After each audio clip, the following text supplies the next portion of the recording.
Halo semuanya, perkenalkan nama aku Dina Naura Sabrina dengan NIM 3333240118. Aku dari kelompok 13 tutorial penelitian operasional 2. Sini aku akan membahas tentang perencanaan dan pengendalian kerja serta program dinamis. Oke, aku akan langsung aja ke soalnya. Jadi di sini aku akan membacakan soal nomor 1. UMKM Tahu Bandung Sutra di Cilegon akan mengirimkan tahu dari pabrik menuju pedagang keliling sebagai tujuan akhir. Tentukan jalur distribusi yang paling optimal agar biaya transportasi dapat diminimalkan dengan menggunakan metode forward pass. Di sini merupakan salah satu contoh permasalahan yang dapat diselesaikan dengan metode program dinamis. Program dinamis sendiri itu dia menyelesaikan satu permasalahan dengan membagi beberapa tahapan atau stage yang mana keputusan dari setiap stage itu pasti mempengaruhi ke tahap atau stage selanjutnya. Oke, di sini aku akan lanjut ke Excel. Oke, di sini aku sudah memindahkan rute distribusi dari pabrik ke pedagang ke dalam Excel. Di sini ada stage 1, 2, 3. Dimana sih stage 1, 2, 3? Ini stage 1 nih, ini stage 2, dan ini ada stage 3. Jadi untuk forward pass itu dia pengerjaannya dari sumber ke tujuannya. Oke, kita mulai dari stage 1. Kita input di sini kota 1, ini kota 2. Untuk F3 nya didapetin dari pabrik ke kota 1, berarti 15, sedangkan kota 2, pabrik ke kota 2, 20. Untuk X3 nya kita isi dengan pabrik karena sumbernya dari pabrik. Untuk stage 2 kita melibatkan stage 1 tentunya karena di program dinamis ini setiap stage itu sangat berpengaruh ke stage selanjutnya, jadi selalu dibawa. Jadi kan kita ada kota 1, 2, 3, dan 4. Di kolom X2 kita isi dengan kota 3 dan kota 4. Sedangkan di baris ini kita isi dengan kota 1 dan juga kota 2.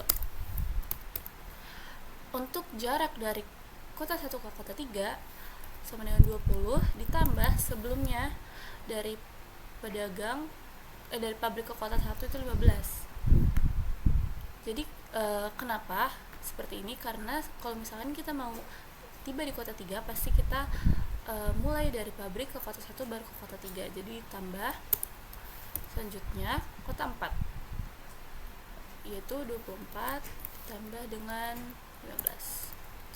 Untuk kota 2 ke kota 3 itu sebesar 22 ditambah 20, dan kota 2 ke kota 4 sebesar 19 tambah 20. Selanjutnya F2 ini. F2 didapatkan dengan meminimumkan dari baris kota 3 maupun kota 4. Setelah itu ini kita tulis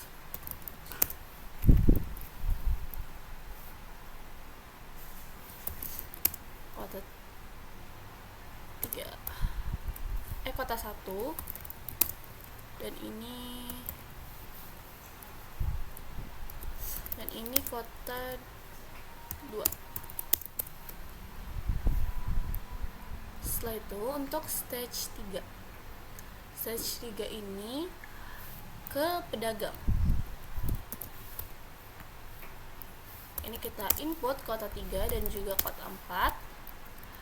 Untuk kota 3 ke pedagang itu sebesar 16, tapi harus melewati kota 1 dan dan pabrik tentunya. Jadi kita tambahkan dengan 35.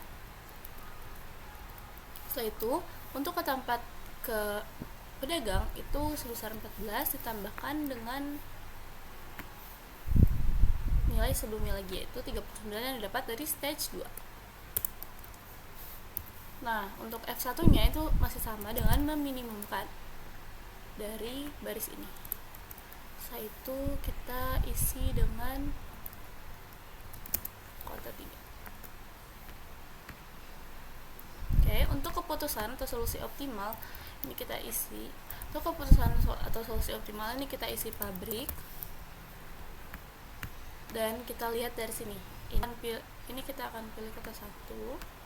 Juga ini yang terpilih adalah kota kota 3 dan sampai ke pedagang. Berarti X1 nya yaitu kota 1, kota 3, dan pedagang. Untuk biaya distribusinya yaitu kota 1, 3, pedagang 15, 20, 16 sebesar 51, yang mana sama dengan nilai stage 3. Jadi dapat disimpulkan jalur distribusi yang paling optimal agar biaya transportasi dapat diminimalkan itu dari pabrik kota 1, kota 3 ke pedagang. Selanjutnya ke nomor 2. Sebuah perusahaan logistik sedang membangun gudang distribusi terpadu dengan tujuan meningkatkan kecepatan dan efisiensi pengiriman barang ke pelanggan. Proyek pembangunan gudang ini terdiri dari beberapa aktivitas yang saling bergantung dan harus dikelola dengan baik agar tidak terjadi keterlambatan. Oleh karena itu, manajer proyek ingin menentukan jalur kritis menggunakan metode CPM atau Critical Path Method agar proyek dapat diselesaikan tepat waktu. Berikut adalah daftar aktivitas proyek. Ini ada aktivitas A sampai I, deskripsi pekerjaan, pendahulu, dan durasi per hari. Nah, kita disuruh menentukan jalur kritis proyek menggunakan metode CPM dan juga hitung waktu total penyelesaian proyek. Oke, kita langsung ke software yang selanjutnya. Aku sudah membuat draft codingannya. Yang pertama, itu kita mendefinisikan aktivitas proyek dengan durasi dan dependensi. Untuk durasi dan dependensi itu terdapat di tabel pada soal ya. Pertama, kita input data frame yang berisi dengan aktivitas dan durasi ke activities. Untuk aktivitas sendiri itu dari A ke I dan durasi itu dari 8 ke 7. Seperti pada tabel nih. Ini aktivitas dan ini durasi. Selanjutnya, dependensi ini menginput data frame pendahulu from to activitiesnya. Jadi seperti ini. A itu B didahului oleh A, jadi from A to B, terus from A to C, seperti itu ya. Selanjutnya kita membuat grafik dari dependensi aktivitas. Jadi kita input nih grab from data frame yang berisi dependensi dan directednya true kepada G. Lalu menentukan jalur kritis berdasarkan jalur terpanjang. Jadi all simple paths kita input G-nya yang berisi grab from data frame, terus settingannya itu from A to E. Jadi dari aktivitas A ke aktivitas I dengan modenya itu out. Kita input ke dalam paths, lalu kita menghitung durasi untuk setiap jalur dengan menginput sub as apply ini yang berisi dengan path sama function ke duration, baru kita sum untuk activities, durasi, dan sebagainya. Lalu kita menentukan jalur kritis dengan durasi terpanjang. Untuk critical path yang kita input names path yang berisi dengan which max duration. Untuk total duration itu kita input max duration. Kita menampilkan grafik jalur kritis. Ini ada edge color sama node colors, itu bisa disetting. Jadi untuk warna-warnanya ini bisa diatur sesuai kalian, dan juga kita setting plotnya seperti size arrow, seperti edge color, vertex size, vertex label color, sama vertex label checks. Untuk mainnya ini grafik jalur kritis atau CPM underscore 118. Lalu menampilkan hasil dengan cat jalur kritis project, terus nge-paste yang isinya critical path sama collapse. Lalu ada total waktu penyelesaian project sama total duration per harinya. Ya, mungkin ini bisa kita running.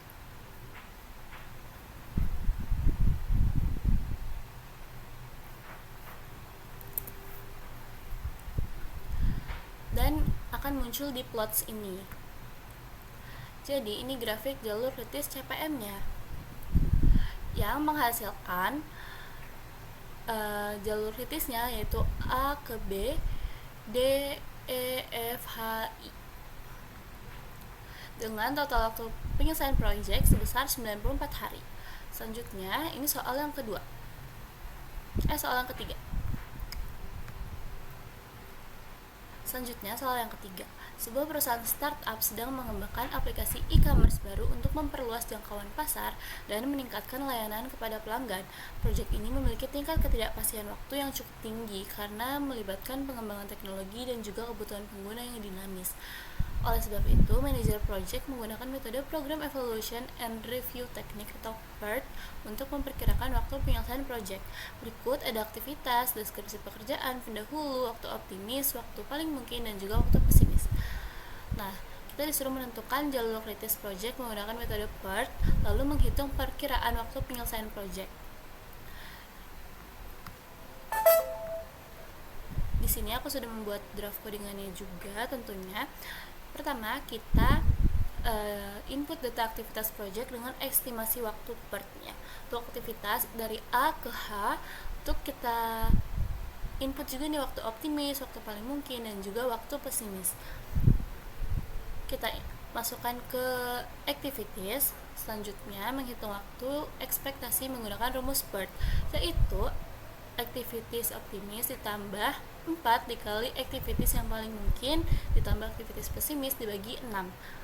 Lalu kita simpan ke activities TE atau waktu ekspektasinya.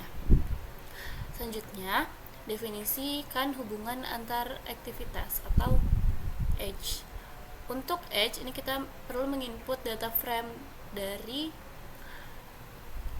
tabel. Tabelnya itu seperti ini. Sama kayak tadi, A, B, B ke C, B ke D, C ke E, D ke E. Seperti itu, sampai terakhir. Selanjutnya, kita membuat grafik projectnya dengan menginput grafik from data frame berisi age dan directednya true itu ke dalam G, lalu menentukan semua jalur dari awal ke akhir.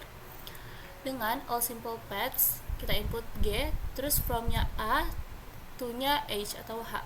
Dengan modenya out, ini kita masukkan atau simpan ke paths. Selanjutnya kita menghitung durasi untuk setiap jalur dengan ini. Jadi duration yang isinya as apply dan berisi path sama function. Lalu kita sum activities, match, dan sebagainya. Lalu di sini menentukan jalur kritis dengan durasi terpanjang. Jadi critical path ini kita input names, kita berisikan dengan path sama which max duration. Untuk total duration itu max durationnya berarti. Lalu seperti soal nomor 2 tadi, kita menampilkan grafik jalur kritis. Kita bisa men-setting warna dari edge-nya ataupun dari node-nya. Di sini kita juga dapat setting plotnya seperti size arrow, edge color, vertex color, hingga vertex label checks. Selanjutnya menampilkan hasil sama seperti tadi. Di sini jalur kritis project PERT _118 dengan path, critical path, dan collapse min. Lalu untuk yang kedua itu total waktu penyelesaian projectnya nanti akan muncul juga. Min bisa kita running dan kita menghasilkan plot seperti ini.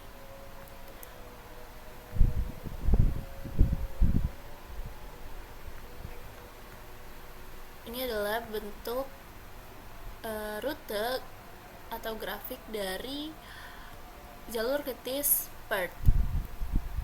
Jadi cara membacanya itu dari A ke B ke C ke E ke F ke G dan ke H dengan total waktu penyelesaian project sebesar 80,83333 hari. Selanjutnya aku akan menyelesaikan dengan software POM-QM. Di software POM-QM ini ketika kita sudah membuka POM-QM dan tampilan awal seperti ini, kita klik yang Project Management atau PERT or GPM. Di sini untuk soal yang kedua, kita pilih yang single time estimate karena tidak ada waktu optimis, pesimis, dan juga paling mungkin.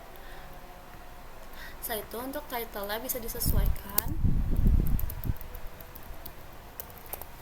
Untuk number of activities karena dari A ke I ini, ada 9. Dan langsung kita klik OK. Untuk activity time-nya ini kita salin aja dari durasi ini.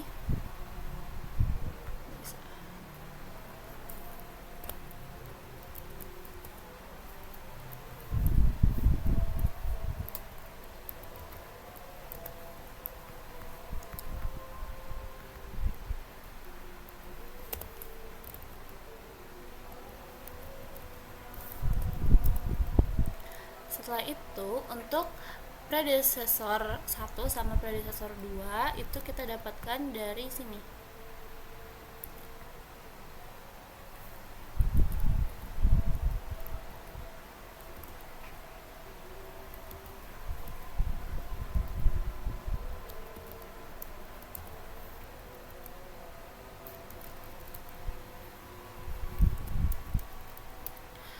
Jadi untuk predesesor 1 itu pendahulu, jadi kayak B yang didahului oleh A, C didahului oleh A, D didahului oleh B dan juga C. Jadi B itu kita input di predesesor 1 dan C kedua, dan begitu pula seterusnya. Setelah itu langsung kita solve aja, dan activity time atau project selesai itu dalam waktu 94 hari, yang mana hasilnya sama dengan RStudio seperti ini. Lalu di POM-QM ini juga memiliki chart seperti ini, yang mana sama hasilnya, yaitu dari A ke B, ke D, ke E, ke F, ke H, dan ke I.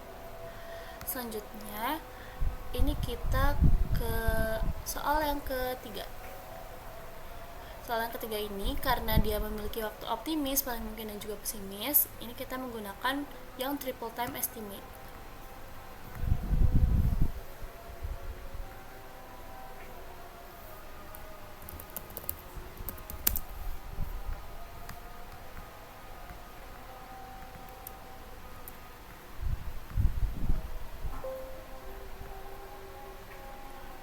Oke, ini kita bisa sesuaikan lagi namanya.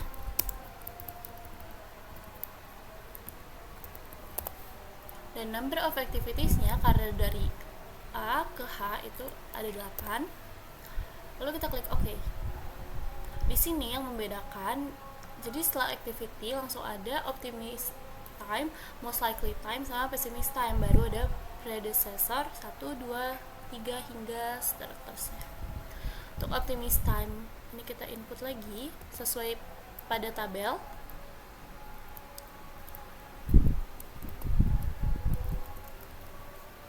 Most likely time atau paling mungkin, ini kita input juga.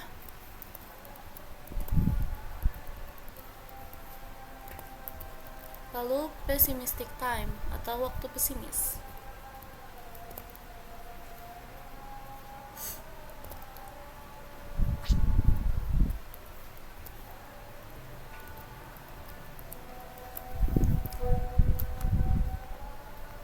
Setelah itu predesesornya juga sama, kita dari pendahulu